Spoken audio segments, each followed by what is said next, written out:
लोग हैं, एजेंट भाई हैं 60%।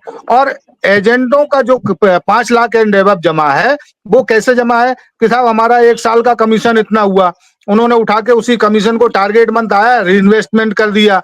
अगले साल जब उसकी मैच्योरिटी हुई, फिर टारगेट मंथ आया, उसी मैच्योरिटी आई, उसी को फिर रीइन्वेस्ट कर दिया। तो ये ऐसे करते करते, जबकि उनका जो कमीशन था वो तो ऑलरेडी टीडीएस कट के मिला हुआ कमीशन है, वो तो 1 नंबर का, और उसी पैसे को उन्होंने रोटेट किया। तो जिन्होंने 1 लाख जमा किया तो वो कई बार रोटेट करते करते उनका 10 लाख हो गया। तो ये चीज तो सहारा इंडिया को बताना पड़ेगा कि इनका तो ऑलरेडी टैक्स कटा हुआ वाला पैसा था जो हमने इनके निवेश करवाया, और उसी को हम रोटेट करते चले गए, जो 1 लाख का 10 लाख हो गया। तो उनका क्योंकि भुगतान किया नहीं। कार्यकर्ताओं की कितनी संख्या है? 1 मिनट रुकिए।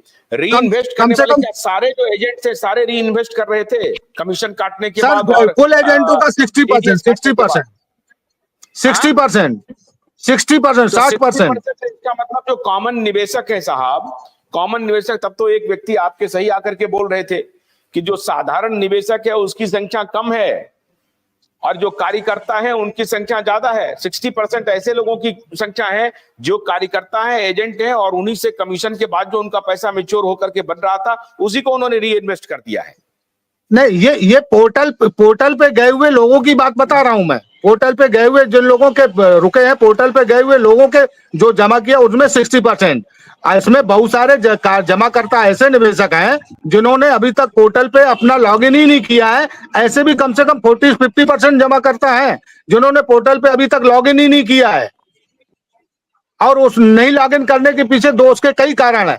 कुछ ऐसे निवेशक हैं जिन्होंने लॉगिन नहीं किया, जिनके कार्यकर्ताओं ने उन निवेशकों तक जाके अपनी बात को नहीं रखा कि साहब आप पोर्टल पे लॉगिन कर दो। कुछ ऐसे निवेशक हैं जो जिन लोगों ने वहां कार्यकर्ता जाएगा तो वो उन्हीं के गले पड़ जाएगा। तो इसलिए ऐसा करते हुए कई बहुत सारे कार्यकर्ता ऐसे हैं जिन्होंने अपने निवेशकों को आज तक भी नहीं बताया है कि आप पोर्टल लॉगिन करोगे तो आपका मूलधन भी कम से कम मिल जाएगा। तो ऐसे अभी कम से कम नहीं तो 40 से 50% ऐसे निवेशक हैं जो छूटे हुए हैं, पोर्टल पे है नहीं। पोर्टल पे जो गए हैं उनमें से जितने कुल पोर्टल में गए हुए संख्या का 50% ऐसे लोग हैं जो कार्यकर्ता हैं, 50% ऐसे लोग हैं जो निवेशक हैं, जो जागरूक निवेशक हैं या जिनके कार्यकर्ताओं ने निवेशकों को बता दिया है, उनका ही से पोर्टल में गया है। बाकी 50% आज भी निवेशक ऐसे हैं जिन्होंने पोर्टल पे अभी तक गए ही नहीं है। वो इंतजार कर रहे हैं कि केस का निराकरण होगा तब हमारा कुछ हो जाएगा, या उनके जमाकर्ताओं से संपर्क ही टूट गया है।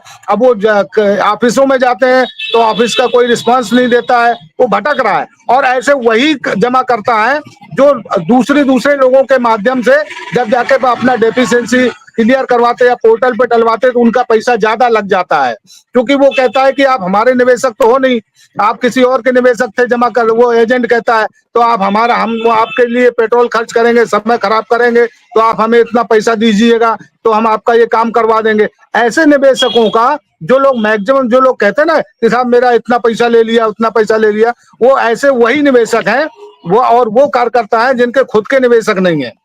तो वो दूसरों के काम को करेंगे जाके तो उसका वो अपना लाभांश लेते हैं कि मैं अपना समय खराब करूंगा, मैं अपना पेट्रोल जलाऊंगा, कई बार जाना पड़ेगा, है ना, और कुछ उसमें इंटरनेट का खर्चा आएगा क्योंकि कैफे से करवाएंगे या डेफिशिएंसी क्लियर ऑफिस से दूसरों के ऑफिस में जाके क्लियर करवाएंगे, तो उनका खर्चा होता है, समय खराब होता है। तो ऐसे वो निवेशक है जिनकी हम आप चर्चा करते हैं कि साहब उनका ज्यादा पैसा लग रहा है। एक्चुअल में कार्यकर्ता अगर सही है, एक्चुअल में अगर सही निवेशक कार्यकर्ता के माध्यम से रीजन ऑफिस जोन ऑफिस जाता है तो वहां पे उसका कम खर्चा वहां भी लग रहा है, लेकिन वहां पे कम खर्चे में उसका काम हो जा रहा है। ये बोलना चाह रहे हैं आप, बोलिए, हम क्लोज करेंगे फिर कल बातचीत करेंगे और कल बहुत डिटेल बात करेंगे इस पूरे इस पर। चौबे जी बोलिए चौबे जी।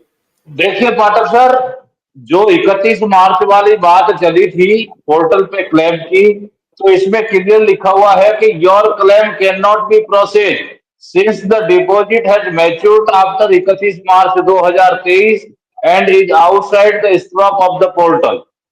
तो ये बात पोर्टल पर लिखी हुई है। और जहां तक अभी महानुभाव कह रहे थे कि बड़े निवेशक जिनका 5 लाख से ज्यादा है, तो 5 लाख से ज्यादा का रिसबमिशन तो हालांकि पोर्टल पे नहीं हो रहा है, लेकिन अगर जो आंकड़ा जाएगा सर कि अभी तक अगर 86,700 करोड़ का आंकड़ा सीआरसीएस की टेबल तक पहुंचा है, तो अभी तक 40% ऐसे निवेशक बड़े हैं जो अभी तक लॉगिन भी नहीं कर पाए हैं पोर्टल पे।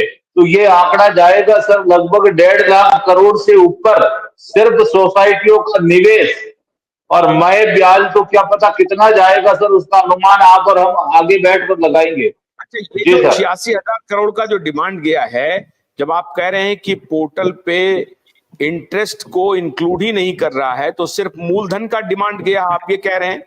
सिर्फ मूलधन का जी डिमांड है सर। ना? जी सर। अच्छा, सिर्फ मूलधन का डिमांड है पोर्टल पे, और वो भी मूलधन 31 मार्च 2023 तक का। नहीं, मैच्योरिटी 31 मार्च 2023 तक की। मैच्योरिटी 2023 तक का। अच्छा, तो जी मैच्योरिटी सर। मतलब मैच्योरिटी तो अब उसमें इंटरेस्ट का तो कोई मतलब ही नहीं है ना, वो सिर्फ मूलधन ही मिलना है ना। नहीं सर, उसमें भी देखिए ना, एक बात और है कि 31 मार्च 2023 से पहले जिनका डिपॉजिट है लेकिन मैच्योरिटी नहीं हुई है, तो वो भी काफी अमाउंट पीछे पड़ा है।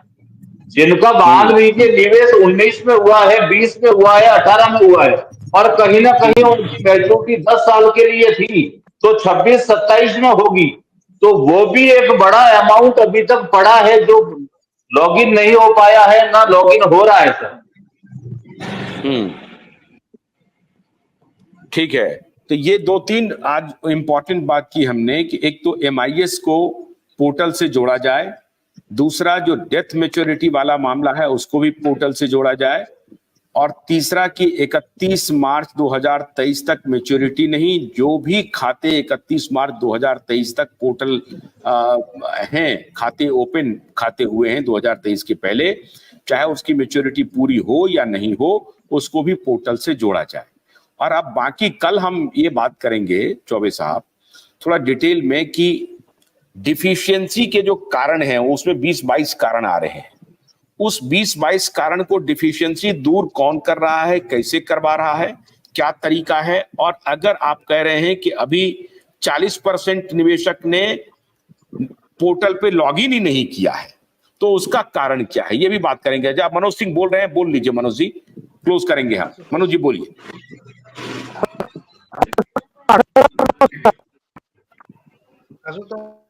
नहीं, आपकी आवाज नहीं आ रही, आपकी आवाज नहीं आ रही है, आपकी कनेक्शन में गड़बड़ी है। एक तो आप लोग दुरुस्त कर लीजिए अपने कनेक्शन को, आज नहीं कल 2 बजे फिर आपसे मुलाकात करते हैं। मैं आप सबसे आग्रह करूंगा कि 2 बजे बड़ी संख्या में कल हम लोग जुड़ते हैं और एक एक करके हम लोग सारे बिंदु पर चर्चा करके कोशिश कर रहे हैं कि माननीय जज साहब जो हैं, जिनके सुपरविजन में अदायगी का काम हो रहा है, भुगतान का काम हो रहा है, उन तक हम आपका संदेश पहुंचाएं कि क्या क्या कठिनाइयां निवेशकों को आ रही हैं और कार्यकर्ताओं को अब क्या करना पड़ेगा, इसके बारे में भी बताएंगे। बहुत बहुत शुक्रिया, नमस्कार। कल 2 बजे तक के लिए नमस्कार।